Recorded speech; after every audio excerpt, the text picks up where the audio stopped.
Hello and welcome to the Love Vibe podcast, hosted by Angela and Key, two women from the African diaspora creating space to explore and celebrate the sometimes unheard voices, stories and storytellers that speak to triumph and healing in the face of adversity and trauma. We will look at our connections to ourselves, to others, the environment, ancestry and the stars, yes, astrology. We acknowledge the traditional owners of the land, the Wurundjeri people of the Kulin Nation, and we pay respects to their elders, past, present, and emerging. We welcome you to join us. Now, let's start the show. Welcome back to another very special episode of The Love Vibe. Angela and I have been doing a lot of things behind the scenes, and one of the things we really wanted to do was sort of bring in new perspectives for you guys. And so we decided to launch this with our kind of new mini series called Sister Love. And today we have a very special guest who happens to be my sister, Dr. Kai Nkosi.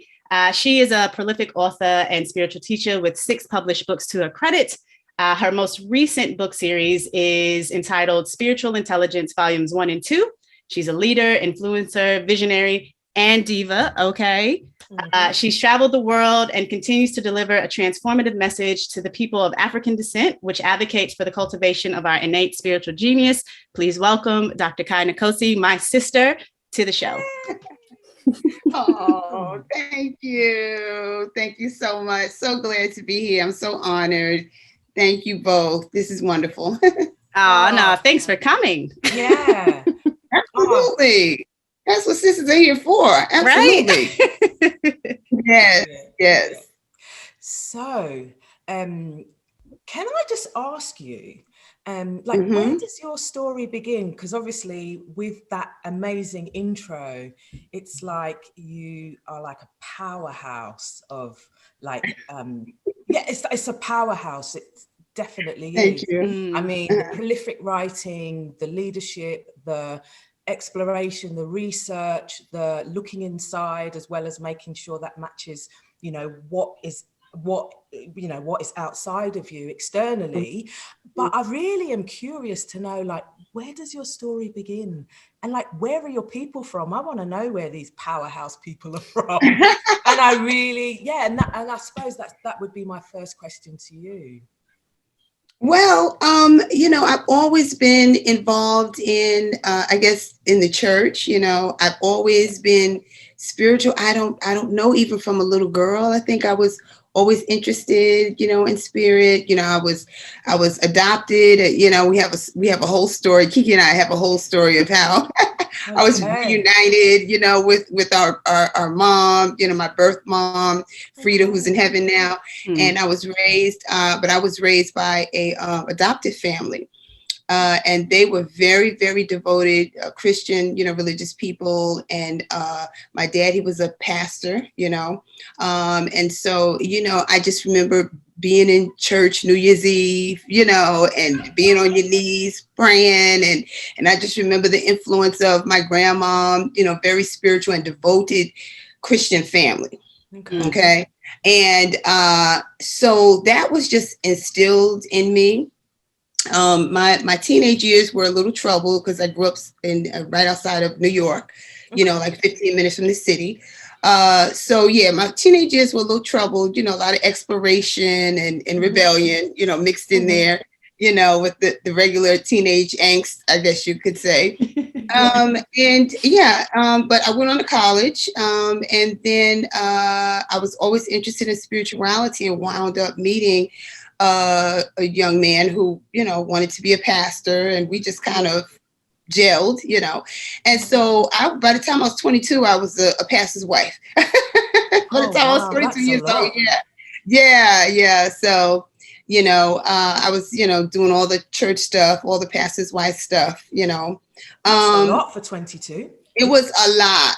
It was a lot. Yeah, it was way too much. You know what I'm saying? But we did that. And then, we just, over the years, we just wound up starting our own ministry. It was non-denominational. And then from there, I think I was in my I want to say early 40s. And I decided that I had to renegotiate the terms of my life. The church was going fine, but the marriage was not. Okay. So that's when, we got into, I certainly wanted to renegotiate everything, and I was in what you would call that midlife transition. I wrote a book about it called Audacity. That's right. Reclaiming yourself in midlife. Yes. And I think so many, just as a women's empowerment piece, midlife is a great time to pause and to reevaluate, and if need be, renegotiate the terms of your life. Everything is up for renegotiation, that whether that be career, relationships, belief systems as well. Yeah. So that's been that, right. So that's when my belief system came under question. And that's when I began to go back and do the research on my own, outside of pastors and bishops and other external influences, outside of Bible school, and Christian indoctrination. I began to just do the research on my own, and at the time I wasn't even on social media. So all those influences were gone. I just pretty much turned inward and did a lot of self-reflection, for a number of years. I just kind of was still. I was just really still and just trying to figure it all out. And so that's when I began to dig really deep. And I've always been a thinker and a researcher and a writer, so I began to see that there were a lot of things that I was taught that, just didn't add up anymore for me. Yeah. And I think I made that transition. I kind of transcended, my thought system or belief system. Yeah. And that's pretty much what happened. Yeah. Wow. Okay. It's a lot. I know it's a lot. No, but it's a whole lifetime. A whole lot. Well, you asked, no. But it's a whole lifetime of transition. It's like being in a particular space in your life and then needing to pivot and doing so, and you finding, the power and the freedom and the liberation to be able to move in that way, even though, from 22 being a pastor's wife, which is actually, I would imagine, quite burdensome, being able to liberate yourself to be able to go and pivot and be in a different direction. And I'm really curious because obviously you've spoken about how you grew up, and in retrospect now, when you look back, do you see that ancestry, what that role plays for your story? What role does ancestry play for you, given all that you've said about your early start? Yeah, well, it was really amazing because when at 42, I reunited, of course, with my birth mother, with Frida, Wow. Yeah, at 42. And that's when Kiki and I met. I was 42, right, Kiki? That's when it was I think I was in Japan at the time. Yeah. Wow. I had to fly home. It was a pretty big deal. It was the whole thing. It was the whole thing. Wow. Okay. Yeah. Wow. So ancestry, and because you've got two different ancestries. One. Yeah, actually, right. I would. That's a great way to put it. It really is. And I think the writing and the open-mindedness, I think I got that from Frida. Absolutely. Am I right? No, really. Yeah, absolutely. Absolutely. Yeah. That's definitely in that lineage. Frida is, she was, yes. You guys, I think, I don't have her like precise birth information, but I feel like you guys would mirror quite a lot in your natal charts and everything. Yeah. So you actually come from a really long line of really great communicators and book writers, like people of words. And yes, I believe so. Yeah. Think it's the writers, because I know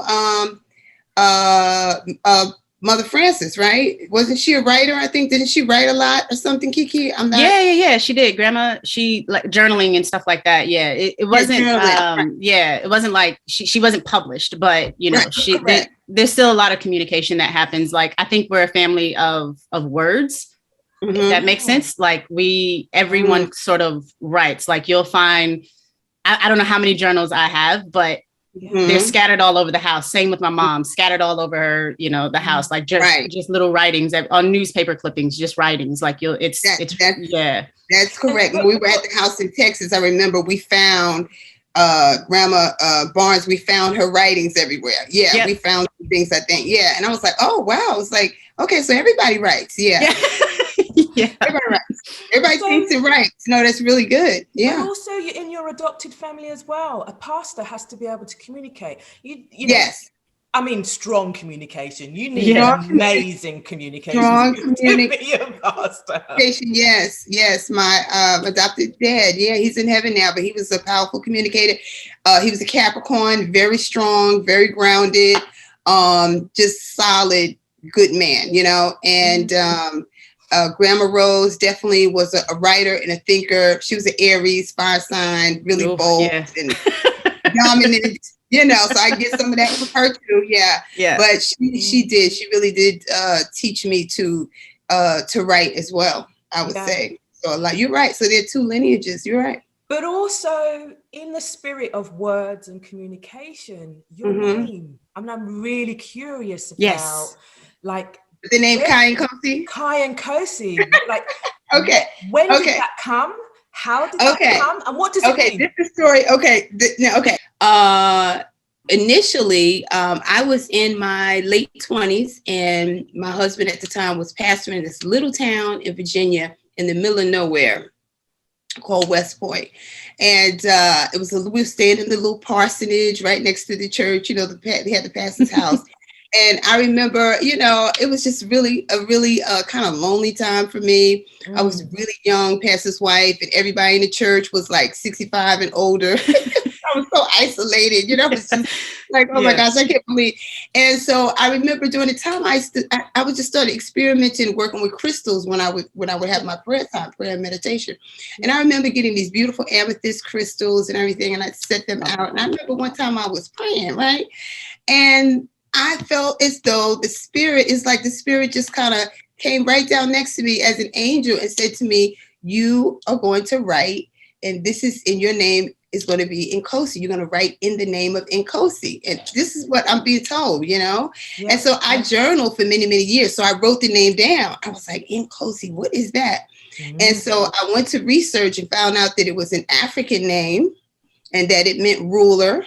You know, and that in some African, I guess, tribes or languages, it meant chief or ruler or something like that. So I took it to mean ruler, you know. So I always kept that name. And then this last series, I knew I was supposed to write in that name, because when I was 28 years old, I was kind of questioning that, because I was like, I'm going to write in this name. And I was like, I don't have anything to write about. You know, I was just trying to figure out.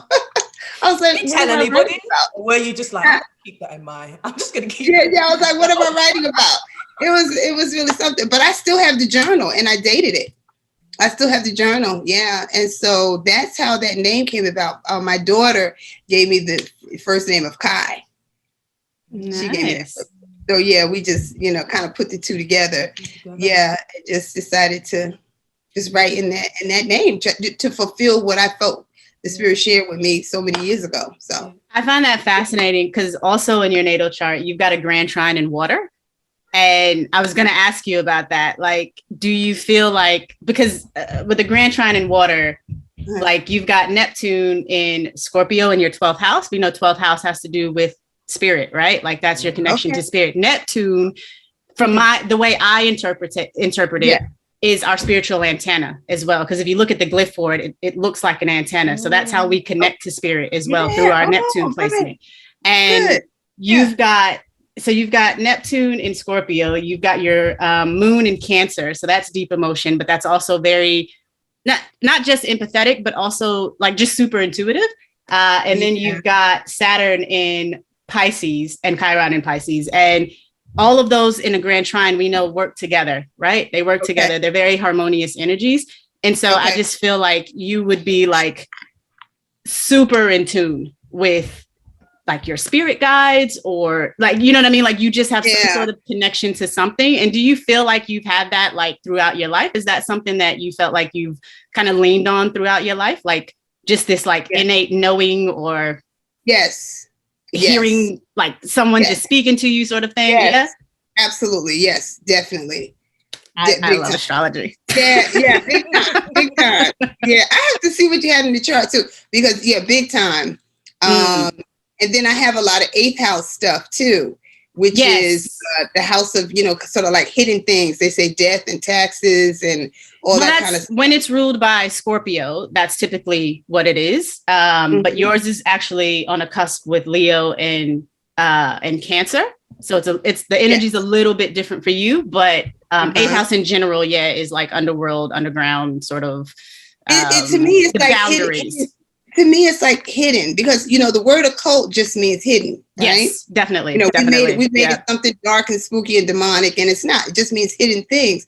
And so I think I want to say in my 8th house, I have the sun and the moon. Do you see that? Yep, definitely. Your sun's in Leo. Unusual. That's so unusual. And I think that's why I'm so comfortable with hidden things. I'm so comfortable with ancient things. I'm so comfortable with, some people would say the occult, or things that are non-conventional, with the sacred sciences, which I would say astrology, gematria, numerology, tarot, all of the hidden, forbidden, according to the European powers told us it was hidden and forbidden. Yeah. But how can you know yourself? How can you know yourself if you're not a student of astrology? You'll never know yourself. Not at all. Not at all. And it's wild because your Neptune is in the 12th house, and it just plays on each other. Like it's fascinating to see. Okay, so the 12th house is more so, you said it's like spiritual karma. And your connection to spirit, essentially. Yeah. Wow, so that's amazing though. You said the antennas. I never saw it that way. That is so true. Yeah. So true. Yeah. And then the 9th house, which is higher education, learning, religion. Yeah, that's right. I have so many planets in that. I don't know, what do you call that? A conjunct? I don't know. Yes, they're conjunct. But you also have a stellium as well in your so like you've got a stellium in Virgo. And so I feel like you're probably like, even though you're a Leo and your rising is Sagittarius, that's very fiery. Your stellium in Virgo is an earth. Virgo is an earth sign, so that's very grounded. But I feel like you're very detailed, very analytical. Do you feel that about yourself as well? Yeah. Yes. So it all kind of like plays into each other. We'll dig into it a little bit more. Okay. There's so many planets in that 9th house that it's like it's packed. Yeah. It's lit up. It's definitely lit up. And it's so funny because when I like, sometimes I feel like we're mirrors as well. You know how I talked about how like I think you and mom are mirrors. I feel like we're sort of mirrors as well, because it's my 4th house, which is below the horizon, or sorry, above the horizon. That's packed. So it's like opposite yours, essentially. Wow. Like you've got a stellium up here, I've got a stellium down here. And so it's just it just mirrors each other. What is the 4th house again? What's the 4th house again? 4th house is like our roots, ancestral lineage, generational stuff, our emotional field as well. So I've got a lot happening down there. It's really interesting just hearing you guys talk, and you talked about, you guys maybe astrologically in your natal charts being a mirror. And as I'm listening to you both and knowing Key as I do, that the acceptance of the hidden, the acceptance of the occult, or the acceptance of a different way of approaching life, I think the two of you have that. And I think it's probably by no coincidence that you are blood related. It's interesting that there are a gift about words, there's gift about the acceptance of the mystery of life. Yeah, yes, the also, mysteries. Yes. You know, and all the tools that come with that, whether that's astrology, tarot, you know, all the other things that you've mentioned that I don't know what they are. I'll ask you about them later. But I'm sitting here kind of with my mouth open, like, wow, that's amazing. That the two of you, there's so many things that are mirrored, and they're also mirrored in your natal charts as well. And I just think that's amazing. But also, I'm starting to see the mirror of you two, but also you've talked about people in your lineages who embody words, communication, but you also took it, you also took it to the next step, that you used the words, you wrote the book, but you're also a coach. And you also have reached out to assist people and to help people. And I'm curious, are there prolific helpers in your lineage? You know, people that came before you that not only just use the words, and actually take the next step to actually use, you know, your gifts as a and use it for spiritual coaching, which you do. And I wondered if you were to take a step back, are there people like that in your lineage? I'm sure there are. I'm sure there are, you know, and it's just, you know, it's just interesting, you know. I know, like, even with Frida, I remember when the first time, that's my mom, that's our mom, the first time I visited her home in Texas was we reunited. And I was looking around on her bookshelf. She had quite a few books, right, Kiki? She had quite a few books on the bookshelf there. And so I was kind of fascinated because I love books too. And I found a book by, I want to say his name is Greg Braden, I want to say. Okay. And he's sort of like a, you know, kind of like a new agey kind of, you know, teacher. And he talked a lot about, you know, the new age and what was being ushered in this new astrological time. And I remember reading through the book, and I was just so fascinated by this book, you know, and I asked her, could I take it home? I said, oh, I need to finish reading this book, you know. But I'm saying that, and this was the type of stuff that Frida read, you know what I mean? So she was so open-minded and so intelligent and so wise, you know, in her own way. And I was just so impressed that she would even own a book like that. You know what I'm saying? Like, that was so impressive to me. And it was like one of the best books I read. I can't remember the name of the book. I was trying to think. If I had time to look him up, I would. But I was just blown away. You know what I mean? Because the book was, it was kind of like one of those books where, you know, there's a certain time. It's like when you're supposed to come into a new knowledge of something, you know, to try to take you over to that next. It was one of those books, you know, for me. Yeah. So I still have it somewhere. Yeah, I still have it somewhere. But yeah, one of those things. So yeah, I think lineage plays a lot. And I think she is, you know, looking down, I think she's very pleased, you know. I think Frida's very pleased with what we're doing and how we're looking at our gifts and how we are sharing our gifts with others. I think she's very pleased at this time. So, yeah. I also like to call them superpowers. Right? and this is a great segue, because I wanted to ask you, what do you think was really helpful for you to see your superpowers, to know your superpowers, and to accept them? Do you know what assisted you to be able to run with it? What were the things that helped you to see it, to know it, and to accept your gifts? Yeah, you know, when you're in a church environment for so many years, there are you know, church mothers and ministers and you know, like very nurturing matriarchal figures that kind of nurture your gifts. When I was a teenager, you know, and I guess in my 20s and everything. And so I felt very prepared for my role, you know, as First Lady, even though I was very young. And I did enjoy a lot of aspects of it. All right. So leadership was always a natural thing for me, always a natural transition for me. So I went from First Lady and then, you know, minister, and then I was a co-pastor and things like that. What's First Lady? What does that mean? The pastor's wife. The pastor's wife. It's a role. It's a role in the title of the Black church. Okay.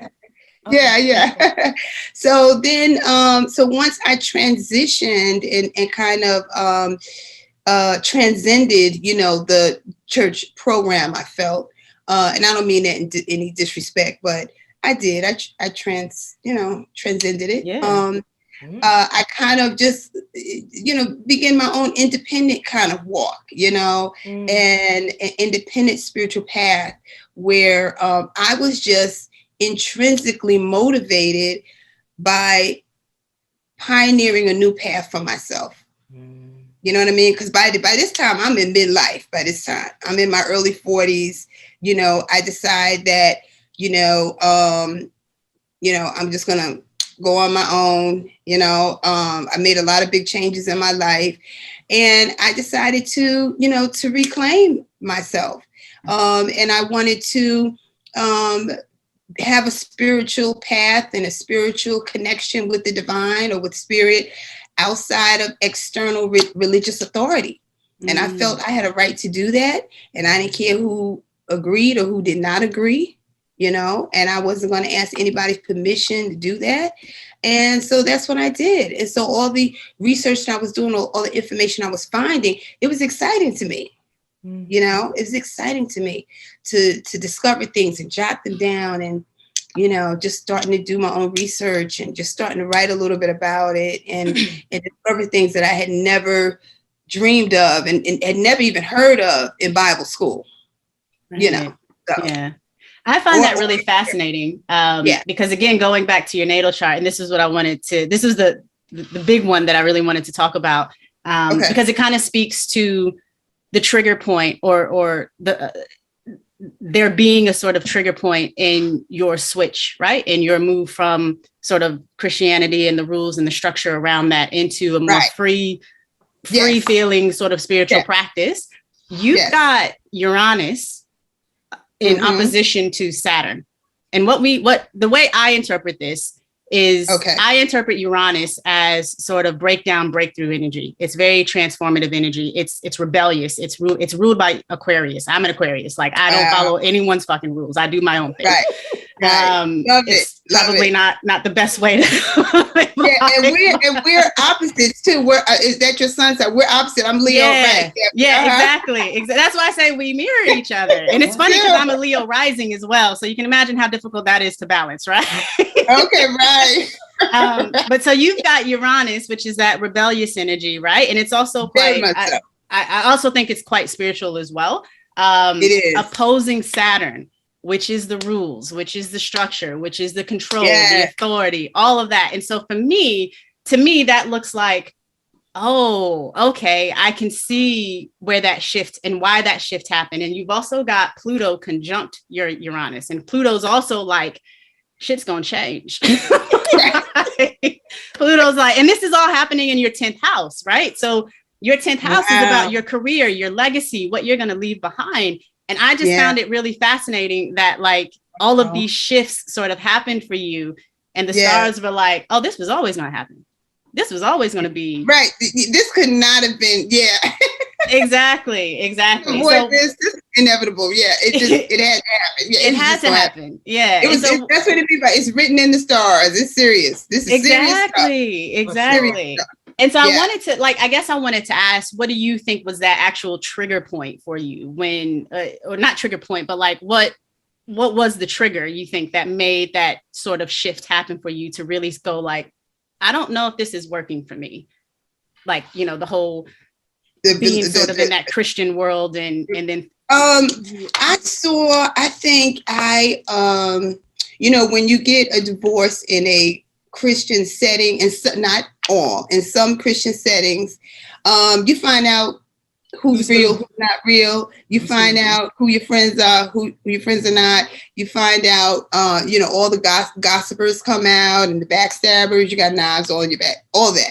Okay. Okay. So after I had experienced all of that, I was like, it was so bad. I was like, something's not right. Something's got to be wrong with this doctrine. How can Christianity be of love, love, love, love, love? That's the selling point. But it's not. The love is a bait to get you in there. But the real deal about it is about control. Yeah. Religion is about control, period. Yeah, absolutely. Yeah. Okay. They'll sell you that love thing to get you through that door and pay your tithes. The interesting thing is that you switched your life to a more autonomous exploration, which is like polar opposites. Mm. Yes, right.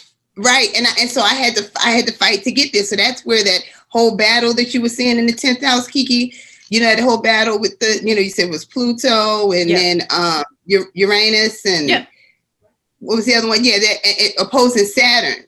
Yeah, and Saturn is so legalistic and it's like a taskmaster. You know what I mean? No, you have to do this. No, you can't do that. No, this is how this is going to run. Yeah. And, I just had that, just that rebellion in me where I was like, no, it doesn't have to be that way, And so, I was having, it was really kind of, I had settled it for myself, but I think I was battling these energies I was battling, if that makes sense. Yeah. Absolutely. Yeah. So I feel like I've come out of that. I feel like that cycle is done now. Yeah. And it's been a 7-year cycle since I was divorced, since my first divorce. So it's been a 7-year cycle. So that cycle has wrapped up. Mm-hmm. And I'm so glad to be out of that cycle now. Now I feel like I'm in a cycle of just a really more peaceful cycle now, Yeah, because it was kind of, I was battling those energies for a minute. And I'm just grateful. I know that this is a time that I'll be able to help other people who are in transition spiritually, because, African people all over the diaspora, we're going through a, it's like a mass awakening, with all the heavy, the 4 years of Trump and the whole heavy racism and conflicts and things. People are waking up now. And they're seeing the role that Christianity has played in our oppression and in our blindedness, you know what I'm saying? Mm-hmm. And the role that it's played in muting us and disempowering us, So people are waking up to all that. And young people in particular, young folks not having it. No. They're not, we are not going to be under the judgment and the, the authority of the church or anybody else, but we're going to walk our own spiritual path. And so people like myself who walked that path and then made a decision to, stop the train and get off, and do my own thing. I think we have a lot, to share in this hour, because, I'm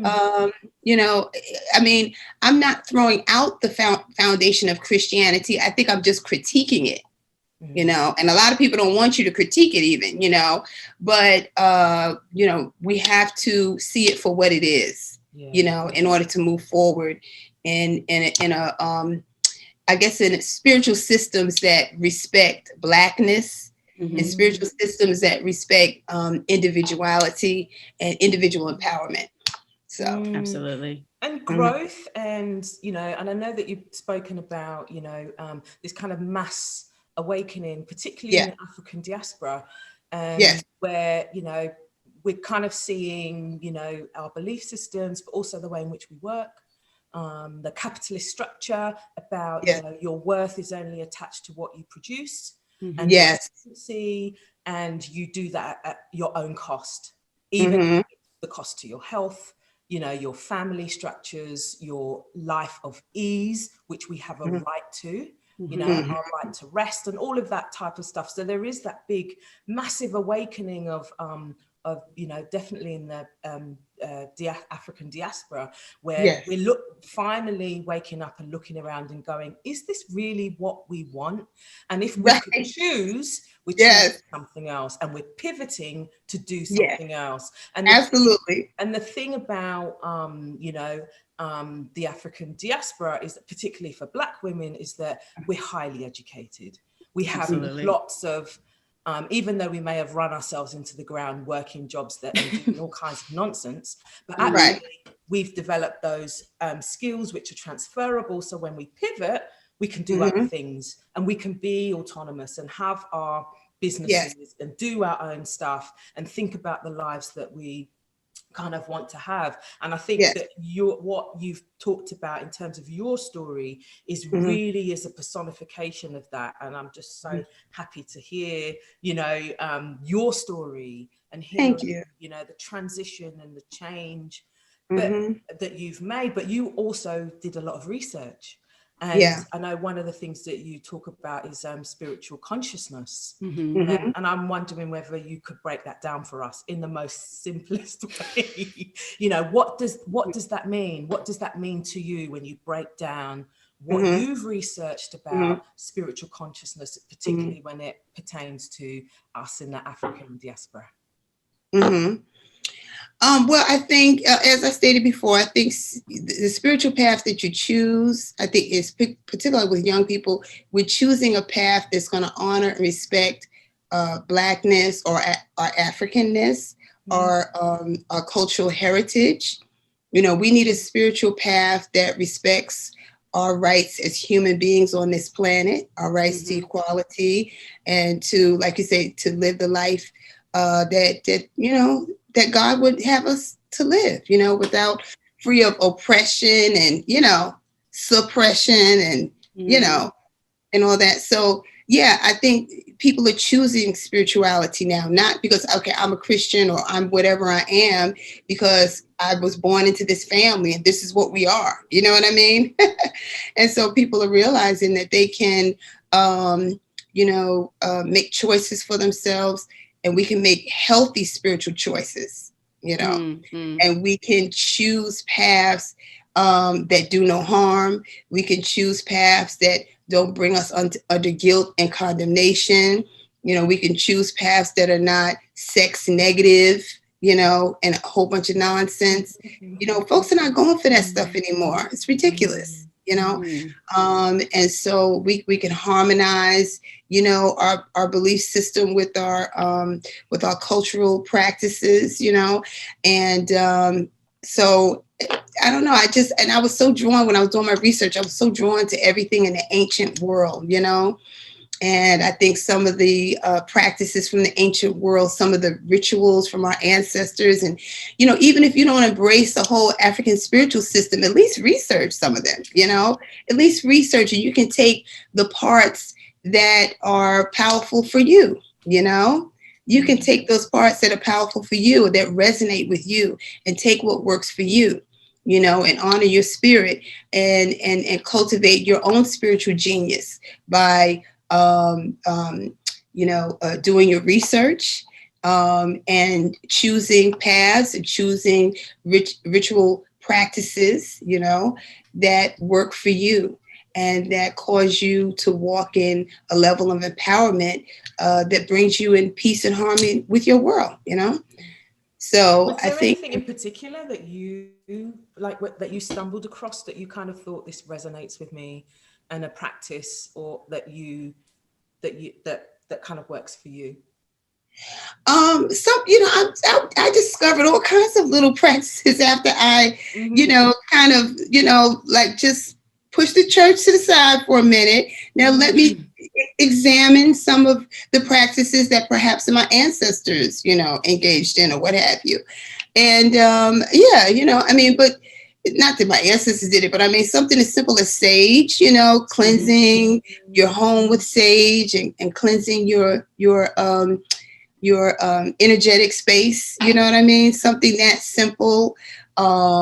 Something as simple as learning the different cycles of the moon and praying on those cycles, you know what I'm saying? All of that is very interesting to read about, learn about, whether you want to do it or not, you know what I mean?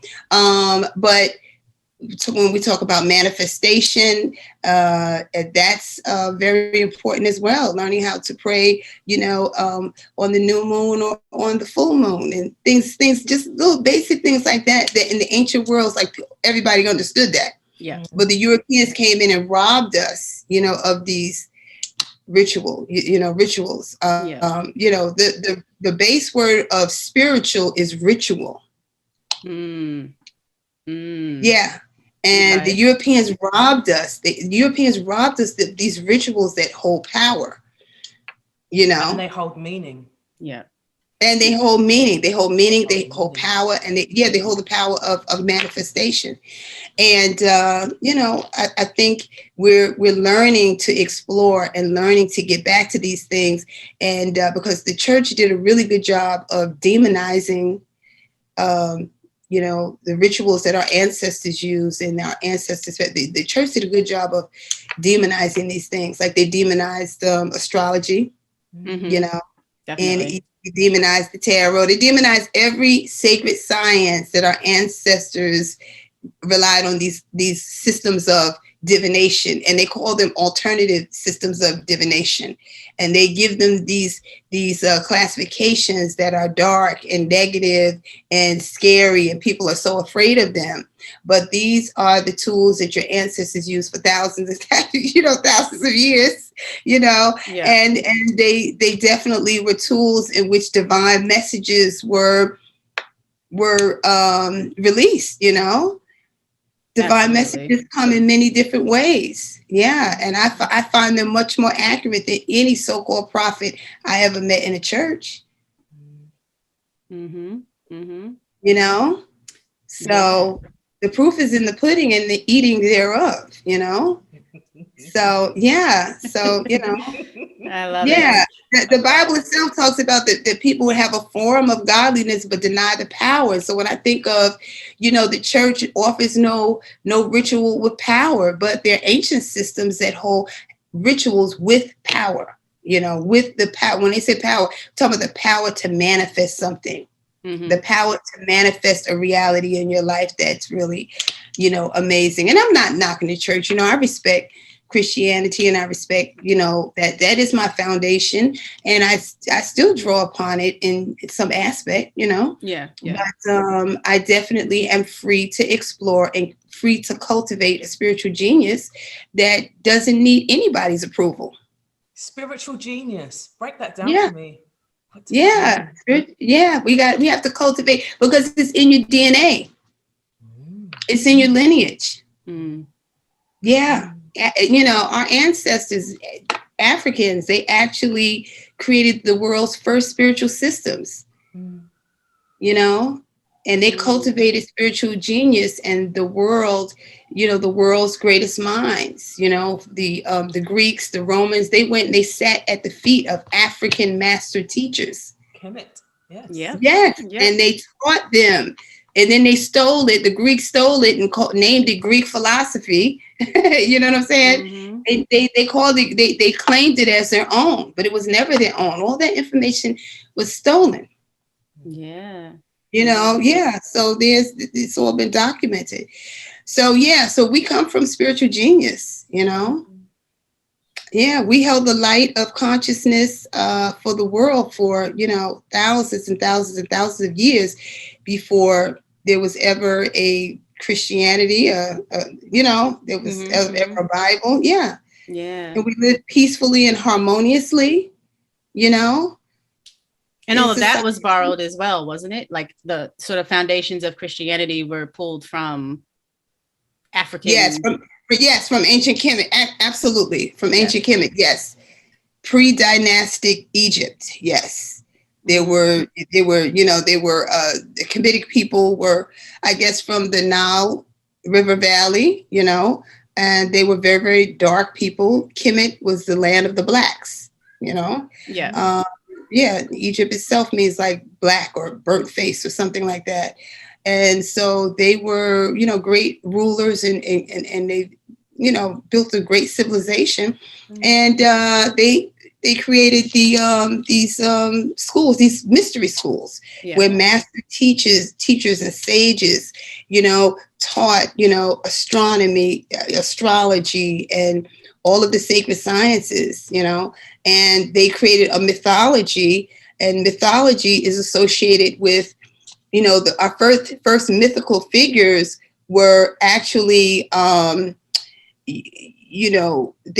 came from the study of the stars. Did y'all know that? Yeah. Yes. So our ancient ancestors, they were astrologers. They were astrologers, and they looked up and they studied the patterns in the heavens, and they looked at, Virgo, and they saw when the sun would pass through the constellation Virgo, and they said the virgin was with child. You know what I mean? But they didn't call it the virgin with child. They just, that was, I guess, maybe perhaps that was Isis, you know what I mean? So they had different names, right? They had different names, and then then later on it became the virgin with child. But Isis was the first type of, the virgin or the queen of heaven, that had Heru, right? So you have all of these different mythical figures that were developed from our ancestors studying the stars, studying the constellations. And then that's how the whole first system of gods and goddesses, came about. And so you have this blend of astrology and mythology, and that led to theology. Yep. That's where we get our religion. Yeah. That's where we get our religion, right? Because if you look at the 12 apostles, what is that? It's the 12 disciples, the 12 divisions of the heavens, the 12 constellations. There you go. Yep. Yeah. So absolutely. it all goes back, right? Everything goes back through that process. So you had the study of the stars, right? So then you have mythology, because they looked at the stars and they created these mythical figures, right? Yep. And then you have theology or religion. So they're all intertwined. They're all intertwined. And that's what the average person really does not understand. So when we look at these savior figures, these savior figures are sun gods. They're sun gods, you had. Yeah. Break that down for me. I'm just I'm about to bring out the popcorn. I'm on people. They're sun gods, because the ancient Egyptians, they watched the rising, the rising, and then the going down of the sun, the winter solstice. Solstice means sun stands still. So they would watch the sun go up on the horizon, right? And then the sun would stand still almost, and then it would change its movement, right? And it would rise, stand still, and then they would watch it over time, and it would go down, all right? So it would rise, and then it would die. So the sun would resurrect, and then it would have a death, and it would go below the horizon for about 3 days, okay? Yeah. So if for about 3 days, right? Wow. I can see where you're going. I can see where I'm going. Okay, you know what I'm saying.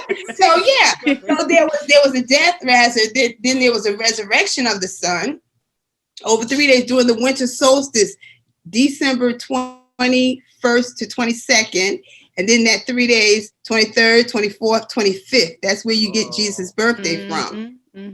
So Jesus is really a literary figure, a literary a mythological figure, all right, that's based on a composite of the sun itself. So the S-U-N became the S-O-N over time. Because remember, we had astrology, then we have theology, mythical figures, and then theology. It's all intertwined. And the sun is right. The Son of God is really a parody of the movements of the sun. And so, it's all documented in my book. Oh, here, let me show you. Get my book. Here it is. There you go. It's called Spiritual Intelligence. It's a book series. Volumes 1 and 2. Volumes 1, Essays on the Reawakening of Black Spiritual Genius. That's this one here. And then volume 2 is the Hidden Christology. and I talk about the hidden Christology, a study of Christ, and I talk about the African Christ, the mystical Christ, the Gnostic Christ, and I talk about these types, and I share what I'm sharing now. Tell us where you can find those where books. Can we find those? Yeah, it's it's www.KaiNkosi.com, KaiNkosi.com. And you can order your books. I'm on Amazon too, but go to Kai Nkosi first. So yeah, so this has really been edifying. I'm really glad I had a chance to do this and to share with you guys. And thank you all for having me on.